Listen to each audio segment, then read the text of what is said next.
வந்து ஒரு வாட்டி முதலமைச்சராக இருந்த பொழுது அவர்கிட்ட வந்து ஒரு சில அப்ளிகேஷன்ஸ் வந்து வந்திருக்கு. எதுக்குன்னா மெடிக்கல் காலேஜில் சேர்றதுக்கு நிறைய அப்ளிகேஷன்ஸ் வந்து வந்திருக்கு. ஒரு 100-150 அப்ளிகேஷன்ஸ் பக்கம் இருக்குது. அவரோட உதவியாளர் வந்து அவர்கிட்ட கொண்டு வந்து கொடுத்துட்டு போயிட்டார். ஐயா இதில் ஒரு 30 வந்து நம்ம சிபாரிசு பண்ணணும். அதாவது அப்போல்லாம் மெடிக்கல் காலேஜில் சேரணும்னா முதலமைச்சரோட சிபாரிசு கடிதம் வேணும். ஒரு 30 பேர்த்த செலக்ட் பண்ணணும் அப்படின்னு சொல்லிட்டு சொல்கிறாரு. அப்போது யோசிக்கிறார் காமராஜர், எப்படி செலக்ட் பண்ணுறது அப்படின்ட்டு. அப்புறம் சொல்கிறாரு உதவியாளரை, நீ ஒரு 5 நிமிஷம் வெளியில் வெயிட் பண்ணுப்பா அப்படின்னு சொல்கிறாரு.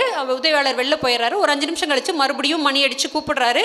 உதவியாளர் வந்து உள்ளே வந்துடுறாரு. 30 அப்ளிகேஷன் எடுத்து அவர் கையில் கொடுக்குறாரு. அந்த உதவியாளருக்கு ரொம்ப ஆச்சரியம்.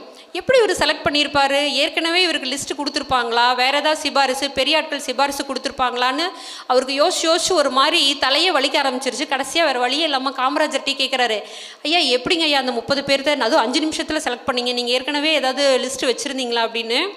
அப்போ வந்து அவர் சொல்கிறாரு, இல்லை இந்த அப்ளிகேஷன்ஸ் எல்லாம் பார்க்கும்போது பேரண்ட்ஸு சைனு, அப்பா அம்மா பெற்றோர் கையொப்பத்தில் யார்தெல்லாம் கை நாட்டு இருந்துச்சோ கை நாட்டு இருந்த அப்ளிகேஷன்ஸை தான் எடுத்தேன். ஏன்னா அவங்க தான் வந்து இந்த மெடிசன் படிக்கிறதுக்கு தகுதியான பசங்கன்னு நான் தீர்மானித்தேன். ஆக முதல் தலைமுறை பட்டதாரிகளாக அவங்க வரணுங்கிறத நான் ஆசைப்பட்டேன்னு சொன்னார். அது மாதிரி இந்த உலகத்திலே சயின்டிஃபிக்காக ப்ரூவ் ஆகிருக்கு, முதல் தலைமுறை குழந்தைகள் தான் எல்லா ஸ்ட்ரெஸ்ஸையும் தாங்குறாங்க, எல்லாத்துலேயும் ஜெயிக்கிறாங்கன்னு. அது மாதிரி தான் இதில் நிறைய பேர் முதல் தலைமுறை பட்டதாரிகளாக தான் இருப்பீங்க.